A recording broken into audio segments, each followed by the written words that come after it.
It's the Ross Tucker Football Podcast. Oh, yeah, it is. But it's not just any Ross Tucker Football Podcast. It is a teaching tutorial Thursday with the great Professor Greg Cosell of NFL Films University in the house. We are, of course, presented by DraftKings. Love those dudes. Love all of you. Make sure you're listening later in the show because we got a very, very special offer for those of you that want to go against me and Joe Dolan, for that matter, in a DraftKings best ball draft. I want to take you down. It's going to be a live draft. We're even going to record it and everything. So let's see what you got. Make sure you're listening later on in the episode to find out how you can enter. We will also announce the winners of our weekly contest, the Spread the Word winner, sponsor confirmation email winner, YouTube shout out winner a little bit later in the show. But I want to get to Greg and I want to get to Max first. You know why? There's a new streaming service called Max, and it's basically a sure bet. Everything is on HBO Max, it seems like. HBO, the whole DC universe, Adult Swim, together with TLC, Discovery, Food Network, and more. Look, Max has some of the best content out there. There's pretty much something for everybody in your household. My household, for sure. There's stuff that everybody can watch. Max is where we all win. Max, the one to watch. Subscription required. Visit max.com. It's Big Show time. The Big Show.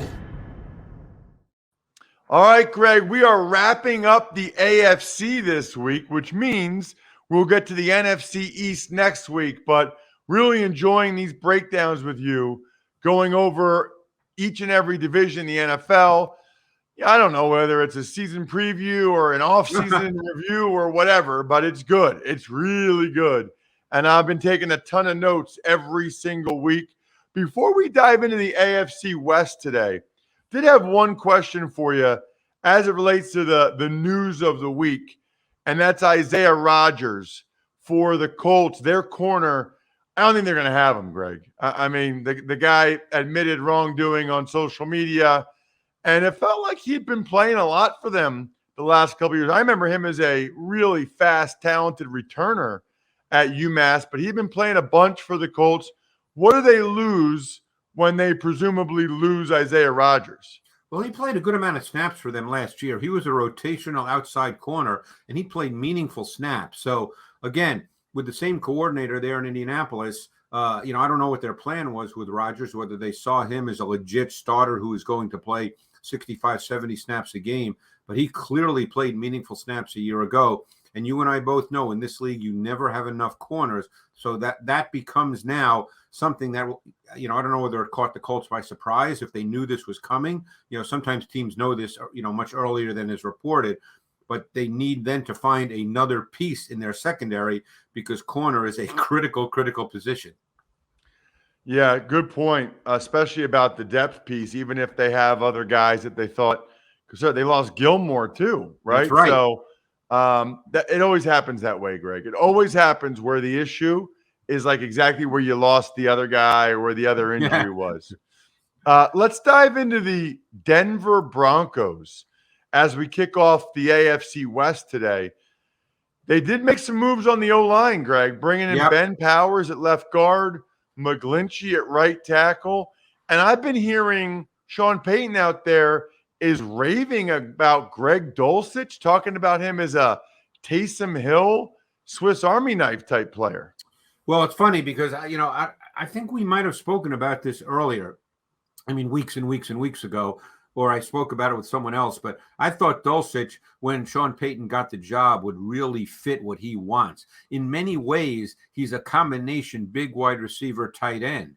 I mean, think about Marcus Colston when he was with the Saints with Sean Payton and the way he often lined up inside, probably more often than not. I certainly don't have numbers or percentages, but we can all picture Marcus Colston being either a number 2 receiver or a number 3, the inside slot to trips, and being really, really effective. And Colston was about 6'4". He wasn't a burner, had a great career, though. Dulcich, to me, is kind of that player within a Sean Payton offense. Wow. That's really interesting. I know you watched a lot of Russell Wilson last year, Greg. I guess the question is, what is your level of confidence that Sean Payton is going to be able to get Russell Wilson back to being closer to the player he was for most of his time in Seattle?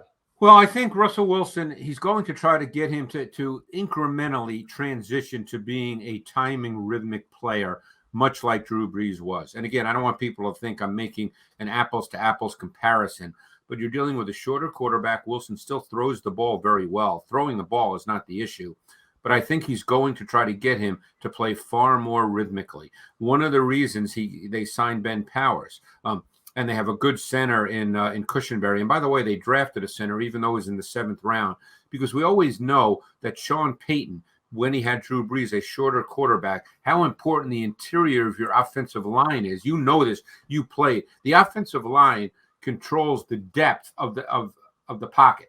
And you need space. When you're a shorter quarterback, you need space because you need to be able to see. The pocket cannot be squeezed because Wilson can't see over that.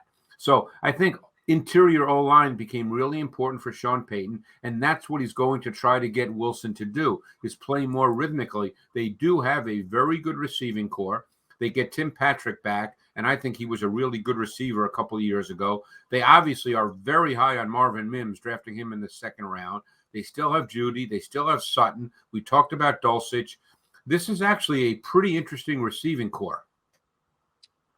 What about the Broncos from a defensive perspective, Greg? I'll tell you what, the one guy they brought in that I really like is Zach Allen from the Cardinals. That is a football player. That guy is a football player.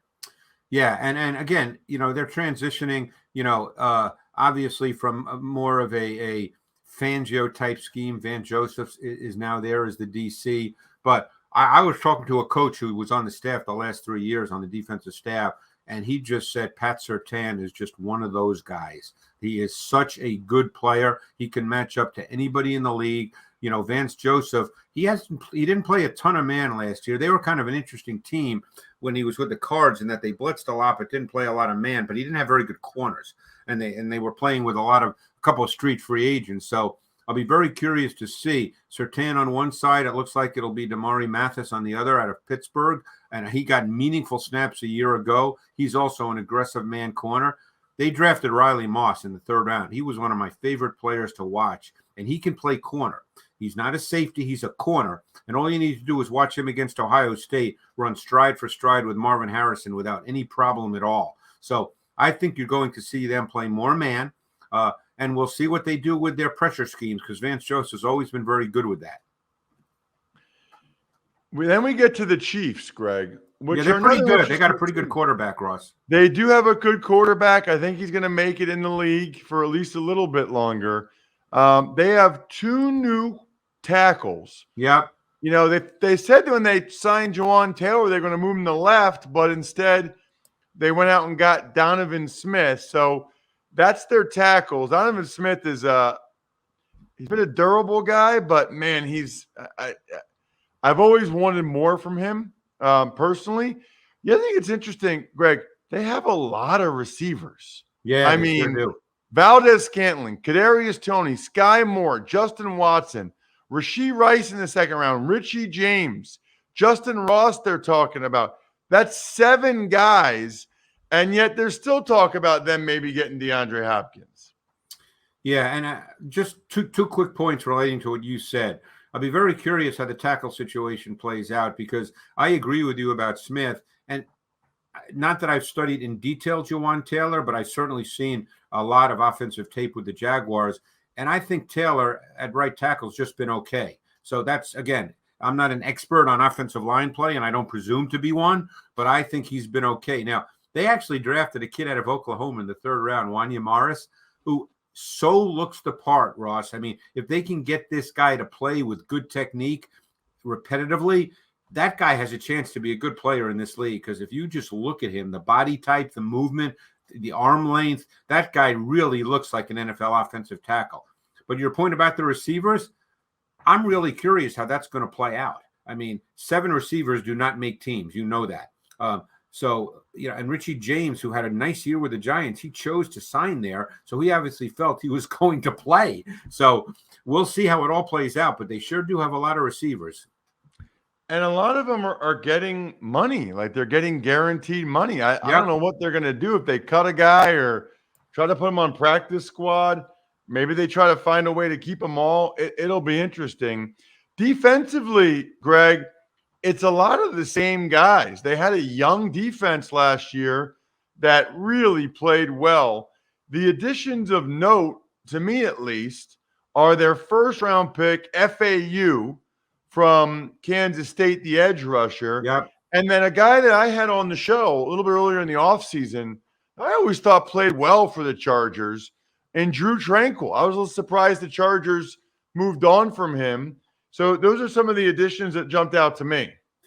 And again, I don't know what they're going to do, but I was surprised Drew Tranquill signed there, because when they play nickel, is he going to be on the field? Because they have Willie Gay and Nick Bolton. So again, we don't know the answer to that as you and I speak right now. But I was surprised he signed there for that reason. I tell you, one important signing I thought they made was Charles Omenihu.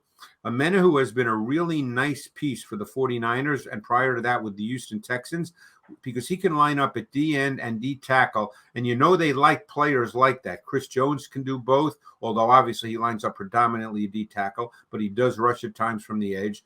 I think they found out that George Karlaftis probably is more of an inside pass rusher when they go to nickel or dime, as opposed to playing on the edge.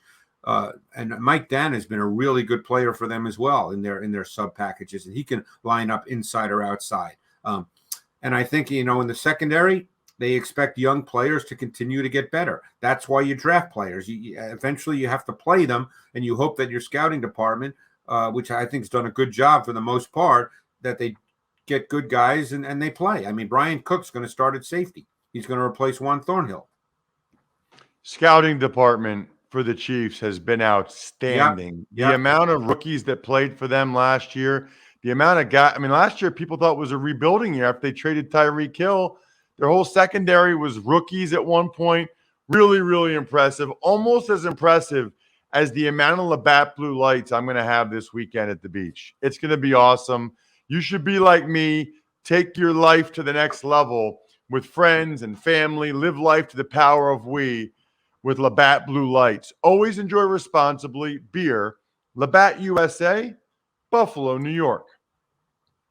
Okay, Greg, let's keep it rolling now with the Las Vegas Raiders. And I don't know, Greg. I don't want to be a hater. I'm not seeing it. I'm not feeling it right now. Well, the issue really, I guess, is at quarterback with Jimmy G. I mean, I don't know how that's going to play out, so I don't really know where to go with that. So, we almost have to leave that alone. Obviously, if he's not available, then, they have a quarterback issue. Obviously, I think the receiving core is interesting. I mean, Devontae Adams is the top 2-3 receiver in the league, maybe number 1, maybe number 2, however people decide they want to rank receivers. I thought Jacoby Myers was a nice pickup. He's a real solid kind of possession type. They still have Hunter Renfrow, who's really good in the slot.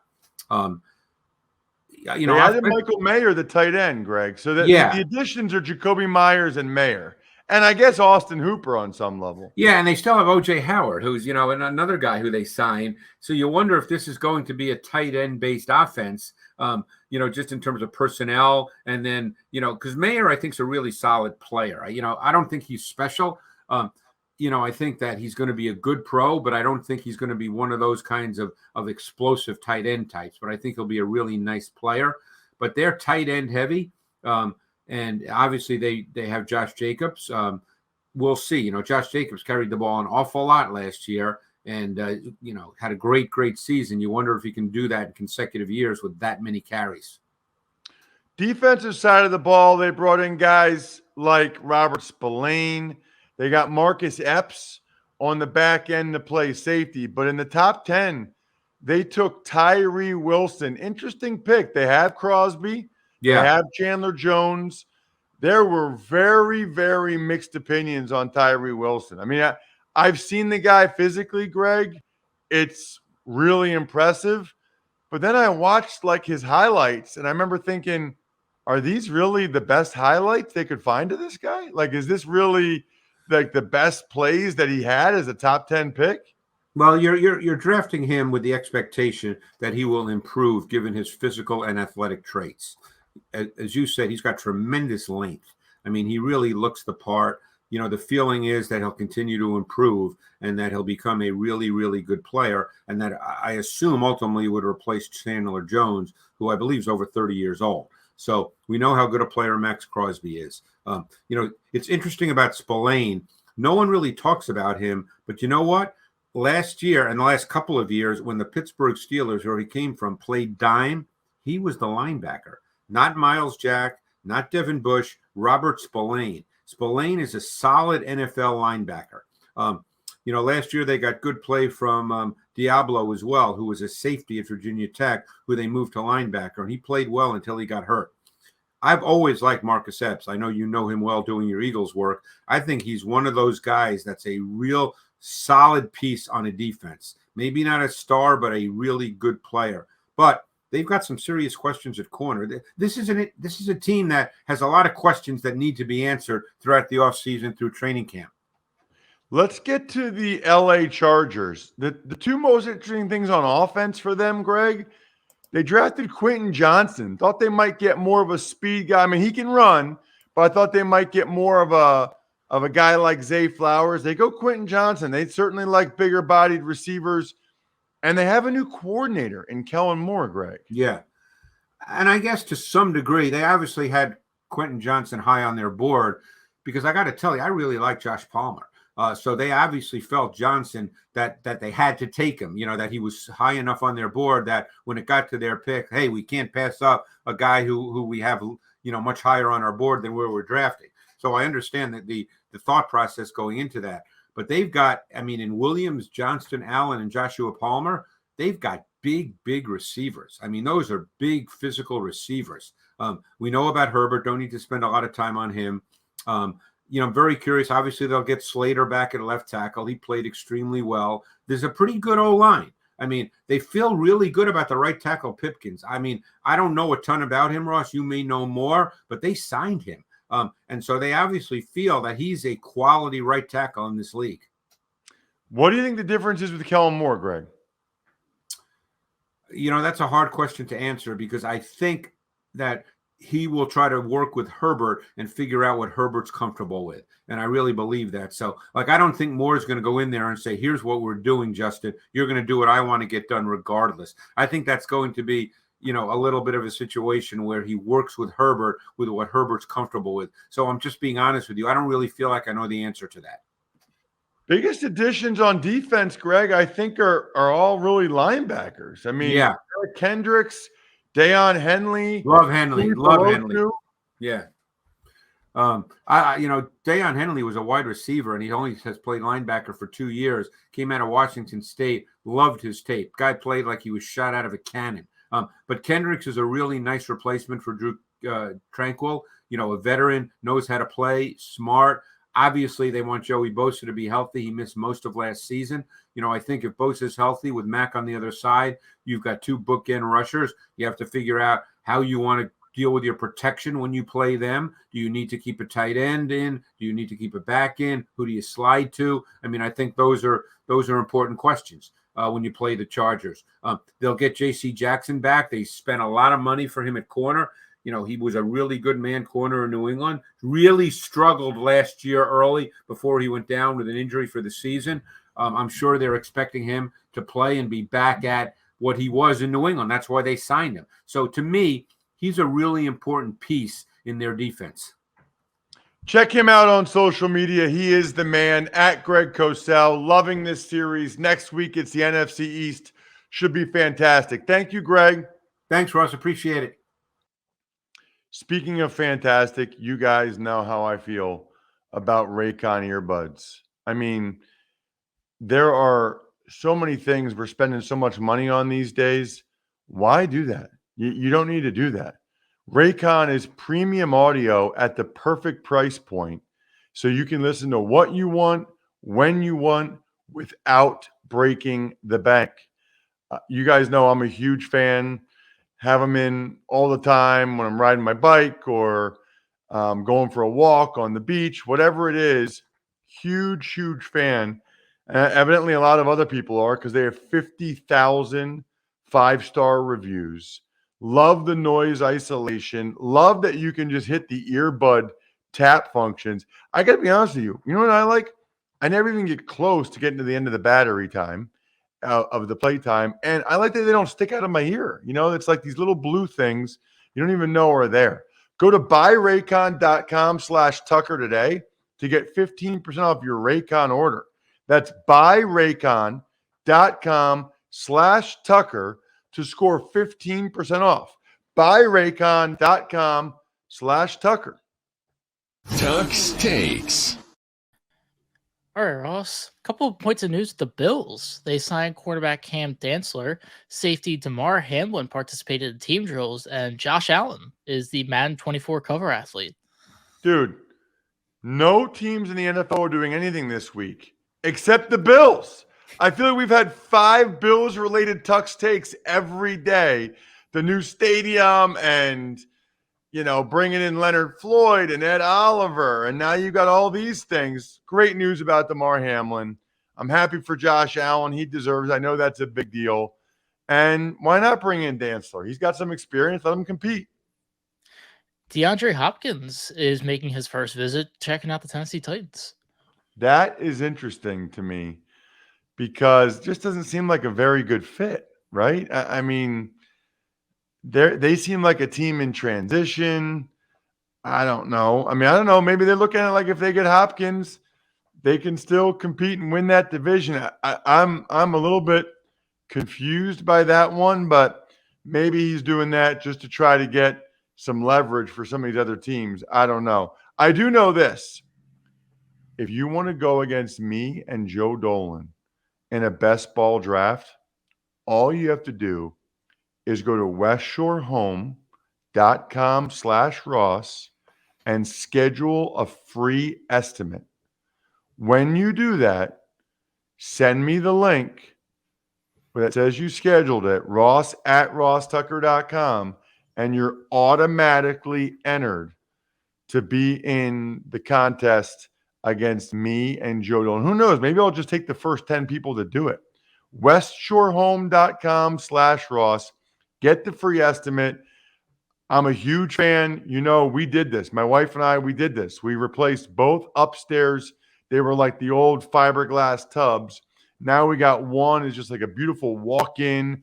It's all like, it's just so much brighter in there. It's glass shower. And then the other one, the tub is just so much nicer.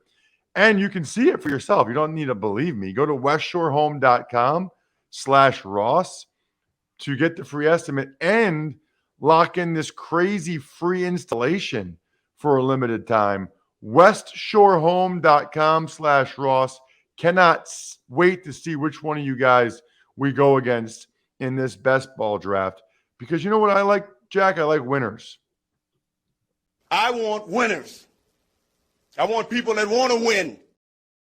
Yeah, you know what I'm going to do this week, Jack, for the Spread the Word winner? How about M. Shizer made an Instagram comment? Instagram comments help the algorithm. I like it.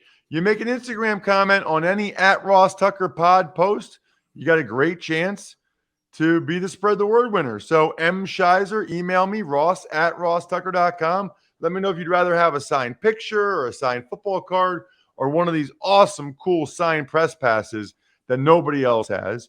The sponsor confirmation email winner is Joe McElhaney. He took advantage of the Uncommon Goods code. Man, I didn't even know we still had that thing, but that's what happens when you go to the sponsor page at rosstucker.com. And then the YouTube shout out, youtube.com/RossTuckerNFL, goes to Marvin Krantz. Marvin, I really appreciated the kind words.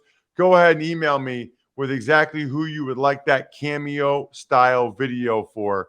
Love doing those things for you guys. Love having an epic weekend. Back bright and early with Carl Nassib on Monday. What an awesome guest. I think we're done here. Thanks for listening to the Ross Tucker Football Podcast. Make sure to also subscribe to the Fantasy Feast, Even Money, Business of Sports, and College Draft. All available at Apple Podcasts, rosstucker.com, or wherever podcasts can be found. Also, make sure to go to myfrontpagestory.com. Father's Day is now what? 9 days away? 10 days away? Get on it. myfrontpagestory.com. You can also go to Pizza Boy Brewing, where there's a lot of conversation going on about my take that Stromboli is better than pizza. Look, I love pizza. Fantastic. I just think Stromboli's better, man. I'll say this. I feel like the best Stromboli is better than the best pizza. But the worst Stromboli is worse than the worst pizza, if that makes sense. The other shout-out, Sporticulture, HumanHeadNYC.com, SteakhouseSports.com, Go-Bangles.com, Evergreen Economics, BackOfficeScheduler.com.